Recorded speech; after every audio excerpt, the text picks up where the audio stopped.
Saudações zoológicas! Eu sou a Amanda. E eu sou o Bruno. E este é mais um vídeo do quadro Zoomundo Responde, onde a gente responde perguntas enviadas por vocês. E para que a sua pergunta tenha chances de aparecer aqui, basta fazer ela em qualquer vídeo nosso utilizando a hashtag Zoomundo Responde. E antes da gente ir para as perguntas, a gente queria mandar 2 abraços muito especiais para 2 seguidores mirins. Um é o Abraão Negreiro. E o outro é o Daniel Almeida Pires. Então, ó, um grande abraço, um grande beijo para vocês. E bora então conhecer aqui quais são as perguntas de hoje. Começando pela pergunta do Wagner Aéreo. É meio difícil entender o nível de parentesco dos saurópodes com as aves. Então, vocês poderiam estabelecer uma comparação com outro animal? De quanto pesaria um elefante africano com a estrutura corporal dos saurópodes, cheias de sacos aéreos e vice-versa? Muito legal, Wagner, e a resposta é bem difícil de chegar num valor exato de estimativa. Por quê? Quando a gente pensa nos sacos aéreos, os sacos aéreos são estruturas que eles estão todos relacionados principalmente à coluna vertebral de um animal. Então, não é o fato da presença dos sacos aéreos que torna o esqueleto mais leve. É justamente os espaços no esqueleto onde esses sacos aéreos vão inserir. Então você tem menos osso sendo depositado ali. Então o esqueleto é menos denso por causa disso. E aí os sacos aéreos entram e contribuem ainda mais. Só que olha só que interessante. Quando a gente está comparando esses dois animais aqui diferentes, esses dois esqueletos, dá uma olhada aqui no Brachiosauro, como o esqueleto desse animal pescoçudo, a coluna vertebral dele corresponde à maior parte do peso do esqueleto. É provavelmente a parte mais pesada do esqueleto. E quando você olha no elefante, é exatamente o contrário, né? Exatamente o esqueleto, a parte da coluna vertebral, é provavelmente a parte mais leve do esqueleto. Eu acho que só a cabeça do elefante deve ser. O tamanho do crânio, né? Deve ser mais pesada que toda a coluna dele. Então, se você colocasse uma estrutura cheia de buracos vazios na coluna do elefante com sacos aéreos, basicamente não ia fazer muita diferença no peso do animal. Agora, se você tirasse toda essa estrutura dos sacos aéreos dos saurópodes, colocando vértebras muito mais massivas, esse animal provavelmente ficaria mais pesado, ganhando aí algumas toneladas extras também. E é interessante de notar, eu coloquei aqui embaixo também um Camarasaurus, só para mostrar, o Camarasaurus era um saurópode de mais ou menos 15 metros de comprimento, algumas espécies. E só o corpo dele tem mais ou menos o tamanho do corpo de um elefante. Só que o elefante não chega nunca a 15 metros, porque ele é muito mais atarracado, enquanto os saurópodes são bem alongados também. Então é difícil comparar. É difícil comparar e chegar num valor exato. É difícil. Pergunta agora da Tânia Laurentino. Uma fêmea de peixe-diabo pode ter mais de um macho parasitando? Sim, a resposta é sim. Para quem não está familiarizado com o peixe-diabo, a gente já falou muito sobre ele por aqui. E o peixe-diabo é aquele peixe lá das profundezas, onde a fêmea é muito maior que o macho. E aí, quando o macho encontra uma fêmea, ele morde ela e não solta nunca mais. Ele se fusiona ao corpo dela, né? Fusiona o sistema circulatório dele com o dela, e ele passa a ficar ali para sempre. Em troca disso, ele vai fornecer o quê? Os espermatozoides que ela precisa para os dois se reproduzirem e perpetuar aí a espécie. Então, apesar do termo parasita existir, ele não é muito bem empregado, né? Porque ele não tá ali só parasitando ela, ele tá dando algo em troca. E assim, é muito difícil a gente conseguir coletar esses bichos, eles vivem abaixo dos 1000 metros de profundidade. Quando encontra-se esses bichos, é raro você ver uma fêmea com um macho parasita, mas quando a gente vê, geralmente é um. Eu já tive a oportunidade de ver um bicho desses com um macho parasita. Tem até um vídeo curto no canal, né, que a gente já postou sobre isso também. Assistam lá nosso vídeo. Às vezes 2, mas sim, gente, é possível ter mais. E o recorde tá nessa foto aqui de baixo, é uma fêmea de peixe-diabo da espécie Cryptopsaras causei, que ela foi coletada com nada menos do que 8 machos parasitas. Daí, se você olhar a imagem, né, você tem a maioria ali de um lado dela, né, quase todos ali, e apenas um do outro lado, né? Então a maioria tá do lado esquerdo e um do lado direito. Tem um lado bem atrativo dela. Tem um lado atrativo, né? O lado dela é mais atrativo do que o outro. O melhor lado dela. Né? Não dá pra ver direito porque, enfim, eles estão todos fusionados a ela, né? Mas, gente, 8 machos parasitas. Incrível, impressionante. Né? Impressionante. Pergunta agora do José Valfrido. Qual a diferença entre o elasmossauro e o plesiosauro? Boa pergunta, José. E, na verdade, eles são realmente espécies diferentes. Não só espécies diferentes, mas eles também pertencem a famílias diferentes. Sim. Então, enquanto o elasmossauros pertence à família Elasmosauridae, os plesiosauros pertencem à família Plesiosauridae. E ambos fazem parte de um mesmo grupo, que é Plesiosauroide, dependendo de como você coloca como Plesiosauria também, só que em pontos diferentes de sua evolução. E a gente costuma chamar todos esses animais que são dentro desse grupo de plesiosauros, como um nome popular. Isso. Assim como se chama todo mundo que faz parte de dinossauria como dinossauro. Só que existe uma espécie mesmo de plesiosauro que leva o nome Plesiosaurus. Então, quando você fala plesiosauro, você pode estar se referindo tanto só a essa espécie, como você pode estar se referindo a todos eles. Mas, de uma maneira geral, eles são animais diferentes. Então, o elasmossauro é bem maior. O elasmossauro chegava aí a uns 14, 15 metros de comprimento. O plesiosauro é menor, mas os dois com um estilo corporal, dentro dos plesiosauros, né, do grupo dos plesiosauroides, muito parecido. Que são desses animais com o pescoço muito longo, a cabeça pequena. São animais parecidos. E o elasmossauro é a foto de cima, né? A imagem de cima. E o plesiosaurus é a imagem de baixo. Pergunta agora do Gabriel Guido. Existe ou já existiu alguma espécie ou linhagem de marsupiais aquáticos? Tem até hoje, né? Tem. Resposta é sim. A gente tem apenas uma única espécie de marsupial aquático, que na verdade é semi-aquático, que é a cuíca d'água, que é um gambazinho, né? A família Didelphidae, que inclui os nossos gambazinhos aqui da América do Sul. Então, se vocês olharem a distribuição do mapa, ele tem em alguns países da América do Sul, inclusive no Brasil, algumas regiões do Brasil. Inclusive aqui no estado de São Paulo, né? Olhando aqui, né? Onde a gente mora, dá pra ver. Mapa. Então, assim, é um bicho bem peculiar, justamente por ser o único marsupial semiaquático. E é curioso, né, que os marsupiais, eles têm aquela bolsa, né, entre aspas, que é o marsúpio, que é onde eles guardam os filhotes até o completo desenvolvimento deles. E no caso da cuíca d'água, esse marsúpio é a prova d'água. Então, eles têm aqui, na parte de cima do marsúpio, como se fosse... Sabe aqueles plástico estanque que a gente bota o celular dentro e veda ali para poder entrar na água? É como se fosse isso a bolsa dele. Então tem uma estrutura ali em cima que fecha o marsúpio e veda para não entrar água. Olha que sensacional, senão ia afogar os filhotes, né? Excelente. Mas os machos também têm esse marsúpio e eles utilizam para guardar os genitais. Olha só. Então eles também não molham. Já que ele não carrega, genitais. Fica quentinho, bonitinho, sequinho ali. Quando eles entram na água. E provavelmente isso pode ter sido selecionado em algum ponto, porque genitais molhados podem acabar levando a doenças, né? Infecções por fungos, alguma coisa. Então, de repente, pode ter sido uma vantagem também para os machos. Sim.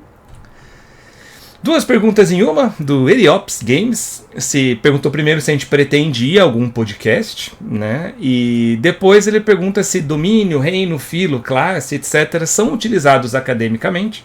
Eu já vi algumas pessoas falando que não, mas vocês, por exemplo, nós no caso, utilizamos bastante até família e ordem. Primeiro, respondendo a parte do podcast, na verdade a gente está negociando, sim, agora, principalmente com 3 elementos, que foi isso que vocês...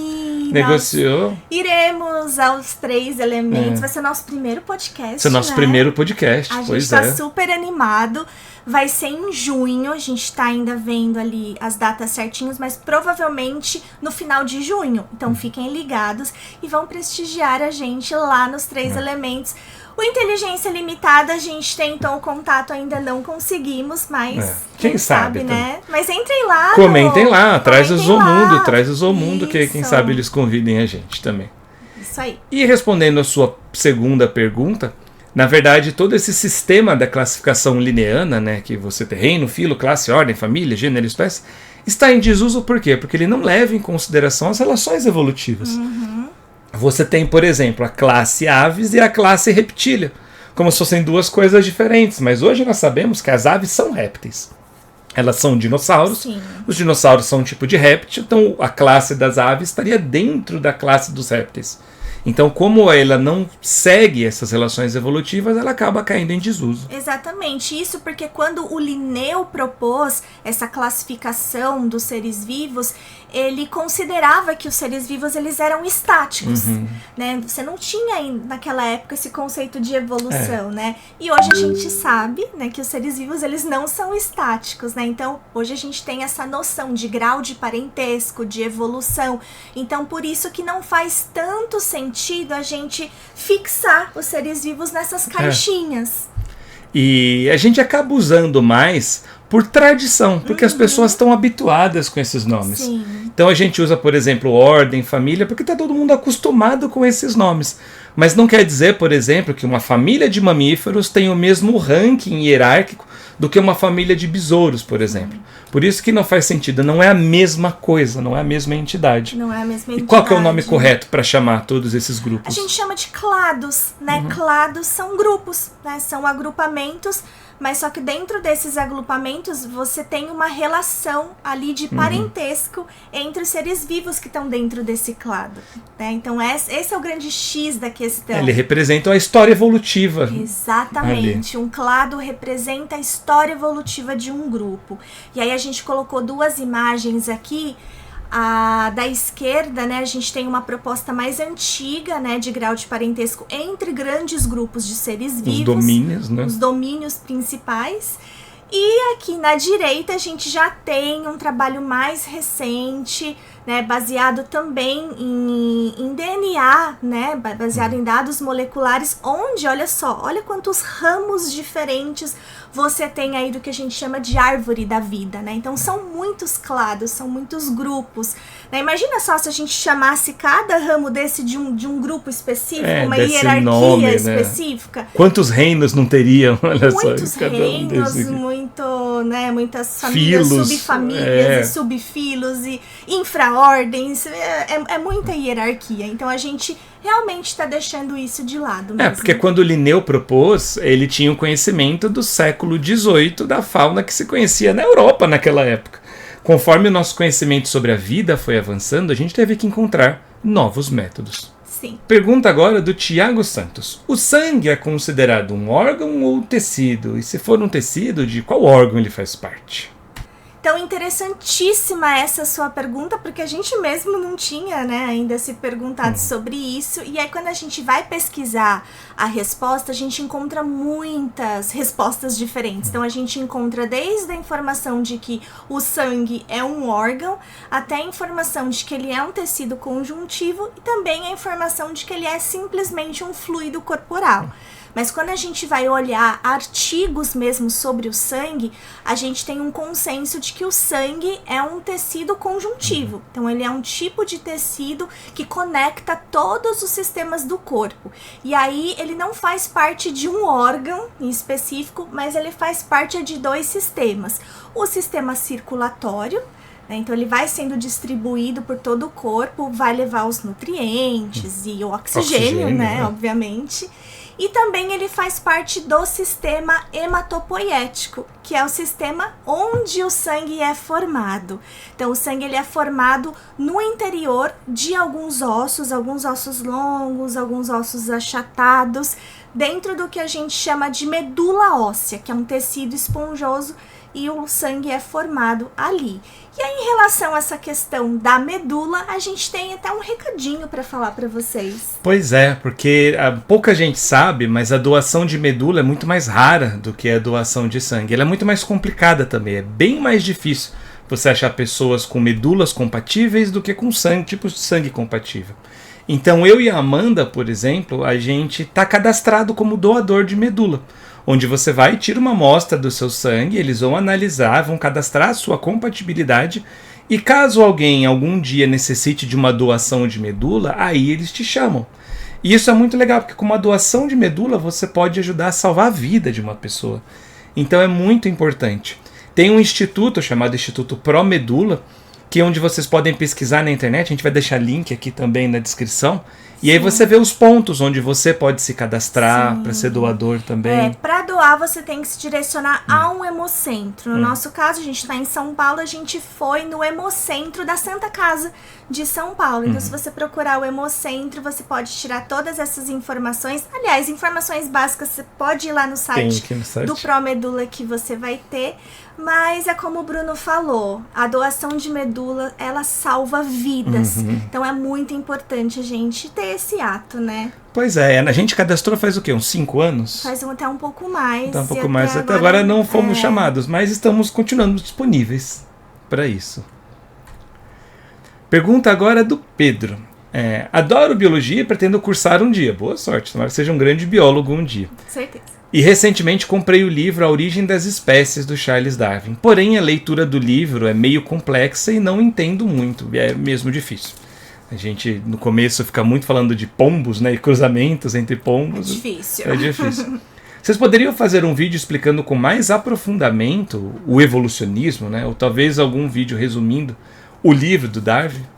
A gente pretende não só fazer um vídeo, mas a gente pretende um dia fazer uma série inteira de Descomplicando a Evolução, explicando cada um dos pontos, porque a evolução em si, ao contrário do que as pessoas pensam, a evolução não é uma teoria, a evolução é um fato biológico que é explicado através de várias teorias. 2 delas tiveram grande contribuição do Darwin, a teoria da seleção natural, que ele explana melhor neste livro aqui, mas que a ideia original ele publicou junto com o Wallace. Exatamente, um outro pesquisador. O Darwin e o Wallace. E a outra é a teoria da seleção sexual, que ele explana nesse livro aqui, sobre a origem do homem, que é muito bom. Muito legal. Também, aliás, eu gosto mais desse do que da origem das espécies. É bem melhor de ler, é bem mais fácil para ler, bem mais interessante em alguns pontos. Tem conceitos que já estão datados, né? Porque aqui é um livro do século XIX, mas ainda assim é bem interessante. E a gente pensa, sim, em trazer uma série sobre isso, mas a gente ainda não quer trazer, a gente quer ver se de repente consegue algum apoio para poder pagar animador para fazer alguns pontos assim. Porque a gente quer que seja acessível para todo mundo. Então a gente quer fazer numa linguagem bem descomplicada mesmo, um vídeo assim bem visual, com animação, só que isso custa dinheiro, né? Então a gente não conseguiria fazer desse jeitinho que a gente está planejando. Neste momento. Então a gente precisaria realmente de um apoio, que a gente está estudando mesmo como fazer esse apoio acontecer. Se vocês tiverem alguma ideia, deixa aqui nos comentários. Vamos adorar ouvir. Mais uma coisa que passou pela nossa cabeça também é, de repente, fazer um clube do livro, né? Para, de repente, tentar uma leitura coletiva de A Origem das Espécies, né? No caso, a gente faria uma assinatura para isso e, de repente, o valor dessa assinatura a gente converteria para produzir também esse especial sobre evolução. Então é algo que a gente está estudando, mas de qualquer maneira seria muito legal a gente fazer essa leitura coletiva, né, de Origem das Espécies. O que vocês acham dessa ideia também? Deixa aqui nos comentários só pra gente saber. Porque é uma ideia interessante para o futuro. Sim. Pergunta agora, 2 perguntas também relacionadas ao mesmo tema, do José Valfrido e do Juan. O José perguntou que ele viu no episódio de Cosmos que as abelhas conversam entre si com o bumbum, então ele queria entender um pouco mais sobre essa comunicação, se tem alguma pesquisa que tentou fazer a tentativa de se comunicar com elas. E o Juan perguntou como e por que as abelhas voam. Ouvi dizer que aerodinamicamente elas não deveriam conseguir. Excelentes perguntas. A gente nesse momento está apaixonado por abelhas, porque a gente foi visitar o Meliponário, São Paulo. Maravilhoso. Incrível lugar onde eles criam abelhas nativas sem ferrão. E a gente até ganhou, né, uma colmeia, a gente levou para a faculdade que a gente dá aula, então ela está lá. Que aí não fica só com a gente, nossos alunos também podem estudar agora com esse presente. Então, elas são fantásticas, elas têm uma comunicação fantástica, né? A estrutura ali da colmeia é realmente algo assim, um nível de organização. Sociedade muito complexa. Hierarquia, né? Então, realmente são animais incríveis. Aí, respondendo as perguntas, vamos falar primeiro da comunicação. Então, de fato, a comunicação das abelhas é bem complexa e envolve também uma dança. Inclusive, a título de curiosidade, né? Um pesquisador que conseguiu desvendar alguns aspectos dessa comunicação, ele inclusive ganhou o prêmio Nobel em 1973. É o Carl von Frisch. Frisch? Talvez. Mas ele decifrou, então, parcialmente essa comunicação por meio de dança mesmo. Então, a maneira com qual elas fazem o movimento no ar, aquilo é uma comunicação. E aí você perguntou se tem algum estudo sobre a gente tentar se comunicar com abelhas.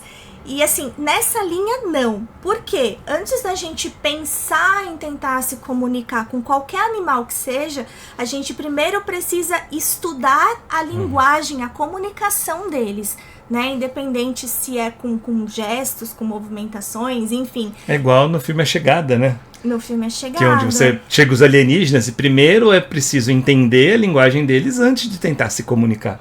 Exatamente. Então, ainda tem muita coisa dessa comunicação das abelhas para ser descoberta e tem muitos estudos sobre isso. Em relação à questão do voo delas, realmente, né, o voo delas, em teoria, não deveria ser possível. Por quê? Porque elas têm uma asinha muito pequenininha. Não sei se vocês já repararam. E aí, os pesquisadores, eles acreditavam que essa estrutura, ela era rígida. Então, rígida e pequena, né? Não vai dar certo. Mas aí, com o avanço dos estudos, eles perceberam que elas fazem esse movimento aí desse GIF.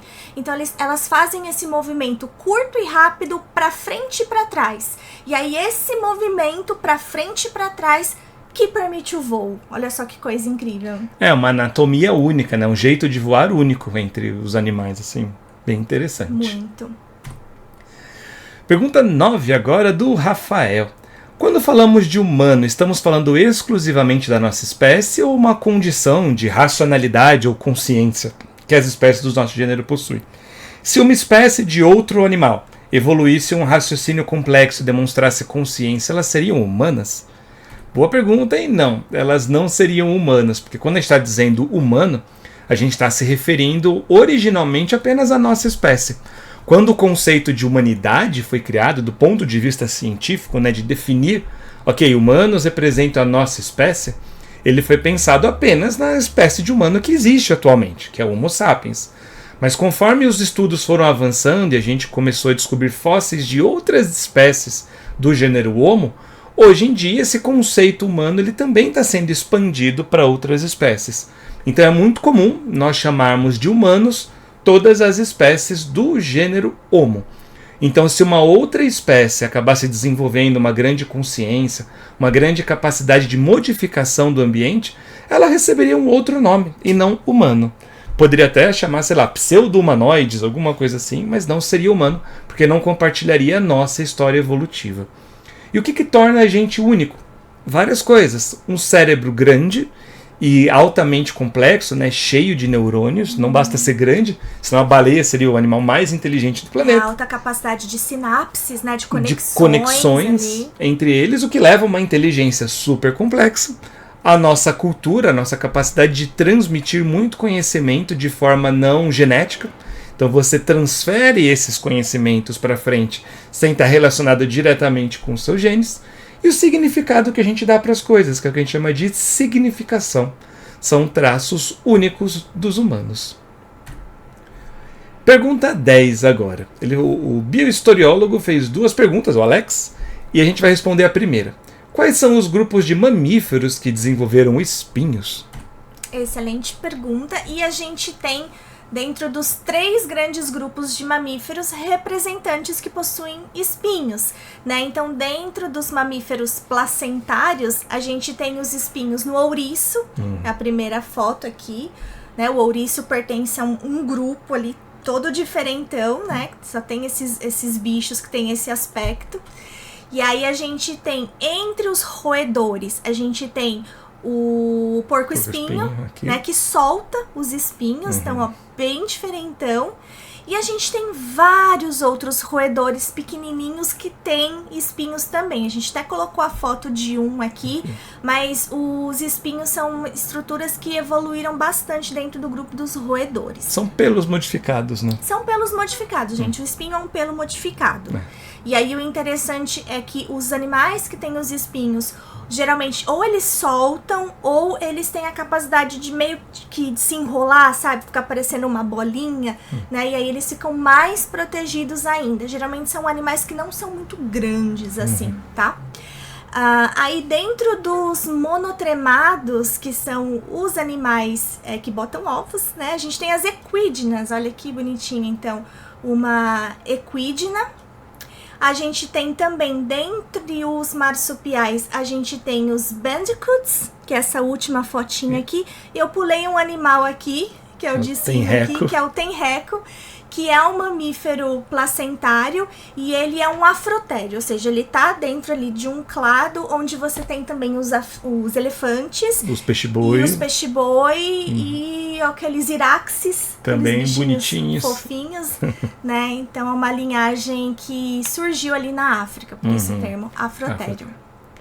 Então é isso, são animais assim de vários grupos que tem essa modificação nos pelos. Característica.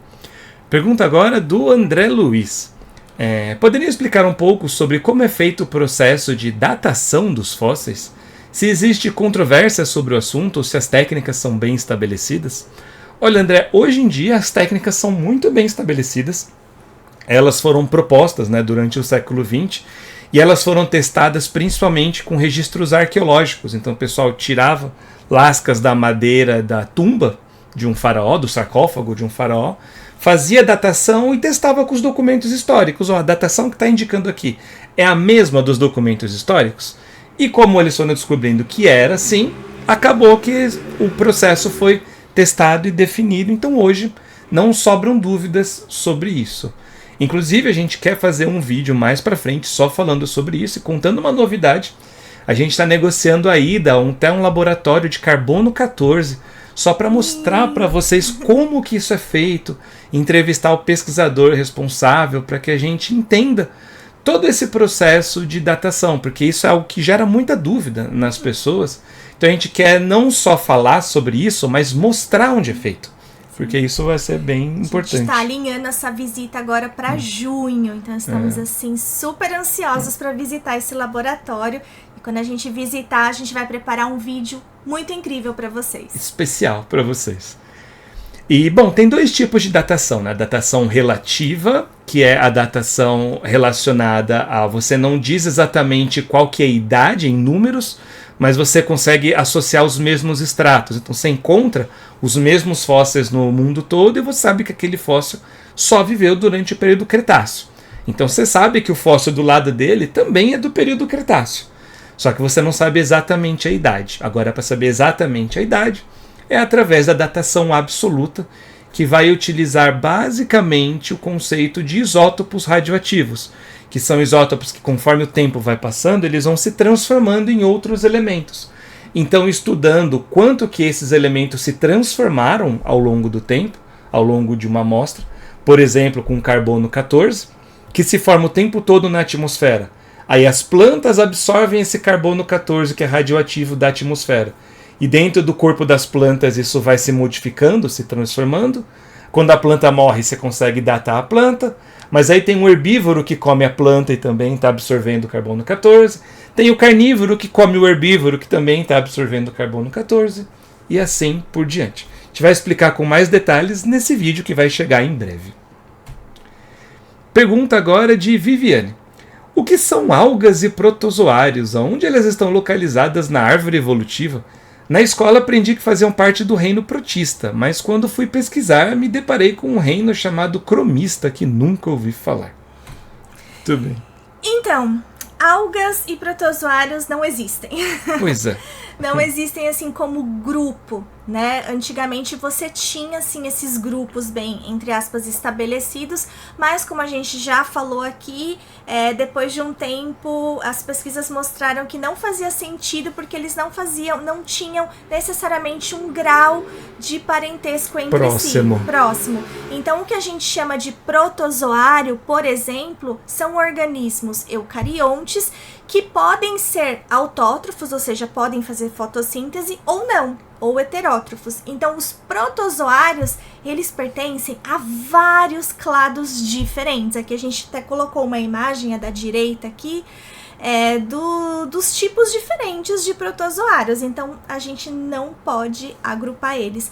Com as algas, a mesma coisa, né? No caso, elas fazem fotossíntese, mas não existe um grupo que vai, assim, agrupar todas as algas que existem, porque alga vermelha é uma coisa, alga verde é outra, alga marrom é outra, tá? Então, a gente diz que são grupos polifiléticos, ou seja, são vários clados independentes, por isso que é tão difícil a gente classificar em alguma coisa. Porque eles não são uma coisa só, eles são várias coisas. São várias coisas. Pergunta agora do Wesley. Sou professor de matemática, mas também apaixonado pela biologia. Olha só que legal. A pergunta dele é: alguns mamíferos que eram terrestres se tornaram aquáticos, e o mesmo aconteceu com alguns répteis. Já existiu algum outro grupo diferente que fez o mesmo? Quer dizer, um grupo que foi sair da Terra e depois voltou para o ambiente aquático? Isso é um processo que aconteceu algumas vezes, mas de fato, né, na maior parte, nos mamíferos e nos répteis, que representam a maior parte da diversidade. Né? Porque os anfíbios, por exemplo, eles ainda são meio semi-aquáticos, então eles nunca saíram efetivamente de perto da água, então você não pode considerar. Não sobra muitos animais, né, para isso, mas colocando alguns animais que estão em estágios intermediários, talvez, você pode chamar no grupo das aves os pinguins, sim, por exemplo, que são aves marinhas, só que não são 100% aquáticas, né? Elas têm hábitos como o hábito de vida anfíbio, metade no mar, metade em terra firme. Tanto que embaixo da água, o modo de locomoção delas, de movimentar as nadadeiras, a gente chama de voo subaquático, quando as nadadeiras peitorais são as principais responsáveis pela propulsão de um animal. E são animais que nadam muito bem, conseguem dar mergulhos muito profundos, inclusive o pinguim imperador pode mergulhar até 500 metros de profundidade. A gente estava até discutindo aqui, falando, nossa, como que ele se localiza lá embaixo, né, com pouquíssima luz? Como será que ele faz? E ainda depois tem que subir para respirar tudo de novo. E será que a gente pode dizer que eles estão se tornando completamente aquáticos? Que é um passo que vai acontecer? Não dá para saber, porque a evolução não é completamente preditiva. Pode acontecer deles se tornarem no futuro animais 100% aquáticos ou não. Um exemplo de um animal que ficou, entre aspas, nesse estágio é uma outra ave também chamada de Hesperornis. Uma ave que tinha dentes ainda e era parecida com os pinguins em hábitos aquáticos, muito especializada em natação. Tinha umas patas traseiras enormes e as asinhas eram quase vestigiais. Muito pequenininhas. Então elas não davam voo subaquático, e sim nadavam por impulsão das nadadeiras. E das nadadeiras traseiras, no caso. Só que essas aves foram completamente extintas ao longo do tempo. Então elas não se tornaram animais 100% aquáticos porque a evolução acabou para elas ali. Elas desapareceram por completo. Pergunta agora do Hades, deus do submundo. Expliquem o fóssil de placodermo chamado Colimasp sibírica, que foi descoberto bem recentemente no fim do ano passado. O fóssil reforça a hipótese de que as arcadas, os arcos branquiais deram origem à cintura escapular. Vocês acham que isso seria possível? Muito bem, não conhecíamos esse fóssil, então muito obrigada por ter trazido Valeu. Esse tema aqui à tona. Mas basicamente foi o que ele falou mesmo na pergunta. Então ele era um peixe placodermo, né, aqueles peixes com armaduras lá do Devoniano. E aí ele preserva ali o local de inserção dos arcos branquiais. Para quem não sabe, os arcos branquiais são estruturas meio cartilaginosas que sustentam as fendas branquiais no grupo dos peixes. E aí esse fóssil, né, em questão que foi achado na Sibéria, ele tem então essas marcas da onde seria a inserção dos arcos e também tem a marca da inserção do ombro, né, do osso aqui da cintura escapular. E aí os pesquisadores propuseram ali uma hipótese do surgimento do ombro ter se originado a partir de modificações dos arcos branquiais. Olha que coisa interessante. E o mais interessante nisso tudo é que quando a gente olha para a evolução dos peixes, principalmente para a evolução das maxilas, a gente tem como uma das principais hipóteses de que as maxilas elas surgiram a partir de modificações do primeiro arco branquial nos peixes. Olha só a imagem aqui embaixo. Primeiro deu origem às maxilas, então, superior e inferior. A gente tem um peixe sem maxila, né? E aí o primeiro arco branquial que deu origem às maxilas. Essa é a principal hipótese da origem das maxilas. Daí agora a gente está com essa outra hipótese de que também um arco branquial, mais precisamente o sexto, deu origem também ao ombro, à cintura escapular. E o que a gente acha disso? A gente acha uma hipótese muito interessante, até que faz sentido, considerando que as nadadeiras pares, né, que no caso as nadadeiras peitorais estão ligadas ao ombro, elas surgiram também no mesmo tempo que as maxilas, então até que faz sentido, mas a gente acha que só essa evidência desse fóssil, ela não é tão robusta. Então a gente precisaria de mais estudos, de mais achados, mais fósseis para bater o pé que o surgimento da cintura escapular é derivado de arcos branquiais. Até porque, como você mesmo citou aqui, tem os problemas de, nossa, quantos arcos branquiais tinham? Cada um virou uma coisa diferente, mas os peixes, tanto cartilaginosos como ósseos, ainda tem alguns arcos branquiais, né? Os cartilaginosos com 5, os ósseos com 4, então a conta começa a não fechar, né? Se cada arco vai virando uma coisa diferente, então a gente precisa entender isso um pouco melhor ainda. Precisa de mais suporte essa hipótese, mas é bem legal, muito obrigada por ter trazido isso. Não conhecia esse fóssil, muito bem. Pergunta agora do Igor. Os gorilas poderiam ser considerados como pastadores, tais como os grandes mamíferos e répteis pastadores? Na verdade, não, porque os pastadores são animais mais especializados em se alimentar de gramíneas, né? Então eles vão comer aquela vegetação mais rasteira ali, vão viver em campos mais abertos, enquanto os gorilas normalmente vivem em florestas fechadas e se alimentam mais de folhas, de brotos, caules. Eles estariam mais próximos daquilo que a gente chama de ramoneadores, embora os gorilas são meio generalistas, então eles não se encaixam perfeitamente num tipo de herbivoria especializada. Então a gente diz que eles são herbívoros um pouco generalistas, mas mais próximos dos ramoneadores, que são os animais que comem folhagens de plantas, de arbustos ou de plantas mais altas um pouco, ao invés dos pastadores que comem mais plantas rasteiras. Como a capivara simpática que tá aí aqui. Ilustrando. Capibara. Pergunta agora de Davi Melo. Podemos considerar hábitos arborícolas como uma característica basal para todos os primatas? E se sim, por qual motivo nós humanos perdemos quase que completamente essa capacidade? Isso nos torna menos primatas? Então sim, os primatas mais basais, eles já eram arborícolas, então os fósseis mais antigos conhecidos do grupo dos primatas, você já tinha características anatômicas que indicavam um modo de vida arborícola, como por exemplo desse bichinho aqui, o Plesiadaspis, que está aqui no canto esquerdo. E no caso do nosso gênero, né, o gênero Homo, nós fomos perdendo ao longo do tempo esse hábito arborícola. Então a gente foi se tornando bípede e bípede terrestre. Isso aconteceu ali com o Homo erectus, por exemplo, né? Apesar do bipedalismo ele já ter surgido bem antes, mas foi só com o Homo erectus que a gente teve assim uma bipedia, né, 100% terrestre, o tempo todo na terra. E a gente perdeu a capacidade de subir em árvore, né? Se a gente sobe em árvore, a gente cai. Consegue subir, mas pra descer é difícil. Pra descer é difícil, né? Geralmente a gente cai. E a gente não pode se considerar menos primata por conta disso. De jeito nenhum, somos todos primatas. Tão primatas quanto qualquer outro. Justamente. Mas a gente evoluiu esse bipedalismo por vários motivos, várias pressões ali do ambiente, mas, por exemplo, considerando que o nosso gênero, né, boa parte ali estava ali numa savana, então é um ambiente menos denso em termos, né, de ocupação vegetal, então menos árvores, talvez tenha forçado a gente cada vez mais ali para a terra, mesmo. Foi uma grande pressão seletiva, né, isso? Foi. E também com a bipedia terrestre, a gente se tornou cada vez mais especialista em capturar animais terrestres, em caçar. Então isso trouxe pra gente essa eficiência de caça em terra que a gente não tinha antes. Foi a principal vantagem. Pergunta agora de Cleberson Oliveira.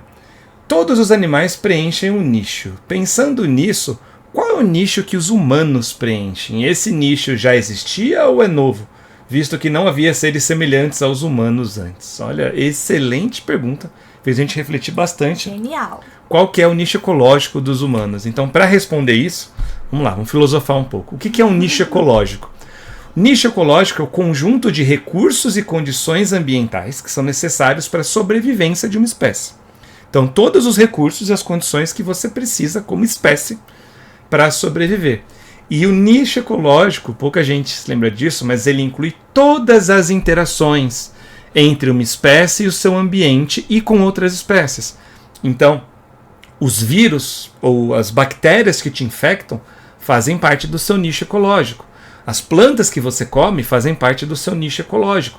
A barata que você pisa e mata ela faz parte do nicho ecológico. Então, pare e pense um pouco.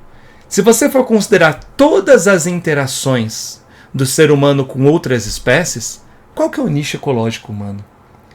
E é basicamente todo o planeta Terra. Salvo raríssimas exceções, todo o ambiente ocupado pelos humanos, onde a gente interage com outras espécies, todo esse conjunto faz parte do nosso nicho ecológico. Então nós somos a espécie com o maior nicho ecológico do planeta. Primeiro porque a gente está em todos os lugares, né? A gente ocupou todos os continentes, até a Antártica, né? A gente ocupou. Então nós estamos no planeta todo, já começa por aí. Segundo lugar... Não só no planeta todo agora, né? Agora indo para o espaço também. Sim. A Lua, eventualmente, pode ser considerada parte do nicho ecológico humano, que é bizarro, né? No futuro, quem sabe até Marte. Até Marte, talvez. Loucura, né? E então tem essa questão, e tem o segundo ponto que o Bruno comentou, é que é a nossa interação. Pensa quantos seres vivos que a gente interage no nosso dia a dia. Então quando a gente está comendo um animal, um vegetal, a gente está interagindo, faz parte do nosso nicho. Quando a gente tá lá com o nosso inseticida matando a barata, a gente tá interagindo com ela, com outros insetos. Quando também. Você mata um mosquito para não pegar dengue, é outra interação também. Então ele vai além a predação que a gente faz, ela vai além da questão alimentar. Então a gente preda outros animais não só para se alimentar, mas quando a gente mata uma barata, a gente está predando ela. Olha só que loucura, né? E isso é interessante, porque nesse trabalho aqui, que foi muito legal, vou deixar linkado na descrição, de Derrimon e colaboradores, de 2023, eles falam justamente isso, sobre os hábitos predatórios dos humanos. E eles definem a predação como todo o uso de uma espécie voltado para o controle dessa espécie. Então não só quando você come um animal, ou um animal, no caso aqui predação, é focada especificamente em animais, mas quando você domestica um animal. É subjugação. É subjugação de uma outra espécie animal, é um tipo de predação. Quando você usa agrotóxicos, por exemplo, os defensivos, para que alguns insetos não estraguem a sua colheita. Isso é uma predação também, você está subjugando outras espécies ao seu desejo. Sim. E aqui eles comparam os nossos hábitos predatórios com de outras espécies predadoras. E tem uns dados muito interessantes. Eles viram que, em média, nós predamos 300 vezes mais do que outros predadores de topo. É muita coisa, né? Então, de acordo com essa definição, a gente pode sim se considerar como o maior predador em topo do planeta, de longe. Os outros nem chegam perto. E aqui tem um gráfico bem legal, onde ele coloca outros predadores de topo outros predadores dentro dos seus nichos, e diz o quanto que tem de sobreposição de nicho ecológico, ou seja, o quanto que as espécies que esses predadores naturais caçam são as mesmas que as nossas. Então, até o caso da onça pintada aqui, o jaguar, que tem 100% de sobreposição. Tudo que a onça caça, a gente também caça. Seja para comer ou para qualquer outra coisa, ou para matar, para não comer a sua plantação, a gente também interage. Até o fato de algumas corujas aqui, que tem a coruja eurasiana, por exemplo, que preda 552 espécies diferentes, e mesmo assim nós temos 65% de sobreposição de nicho ecológico com ela. Absurdo. Então, é assustador pensar o quanto que nós estamos afetando esses bichos no mundo todo. E para vocês lerem mais, dá uma olhada no artigo que está na descrição, que é bem legal. Chocada com esse artigo. E pergunta agora de Davi Carreiro. É verdade que nós somos a única espécie de animal que possui queixo? E qual o motivo disso? Não sabíamos disso, mas sim, é verdade. Olha como a gente aprende com vocês também. A gente aprende muito com vocês. Por isso que a gente ama esse quadro. Maravilhoso.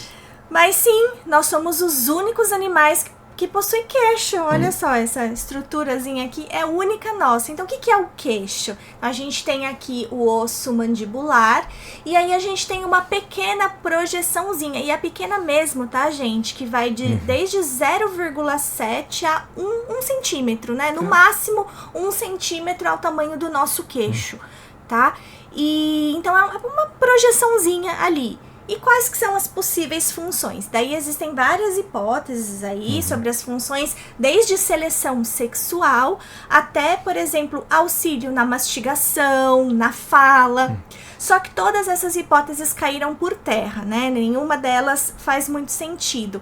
Então, hoje, o que se tem é a hipótese de que o nosso queixo é um acidente de percurso. Olha só que coisa. Ou seja, ele é um subproduto da evolução das maxilas. Então, conforme as nossas maxilas, enquanto Homo sapiens, elas foram se modificando, principalmente relacionados ao encurtamento do focinho. Olha aqui, comparado com o crânio de um Neandertal, o nosso focinho aqui, a nossa arcada dentária é muito mais achatada. É muito mais para dentro. Então, na verdade, não é o queixo que foi para frente. É a nossa boca, a nossa arcada que foi para trás. Sim. E aí, como consequência, ficou um rabicozinho aqui. Exatamente. Sem uma função aparente, tá? Um acidente ali, um subproduto da evolução das maxilas. E dá uma olhada aqui no crânio do Neandertal, por exemplo, né? Ele realmente não tem queixo, não tem essa projeçãozinha. É reto. Mas... Aí, o queixo não é essa parte aqui embaixo dos seus dentes, né? É a projeção. É só a projeçãozinha, tá? Então, nosso queixinho aqui, ó, não tem função aparente. Pequenininho.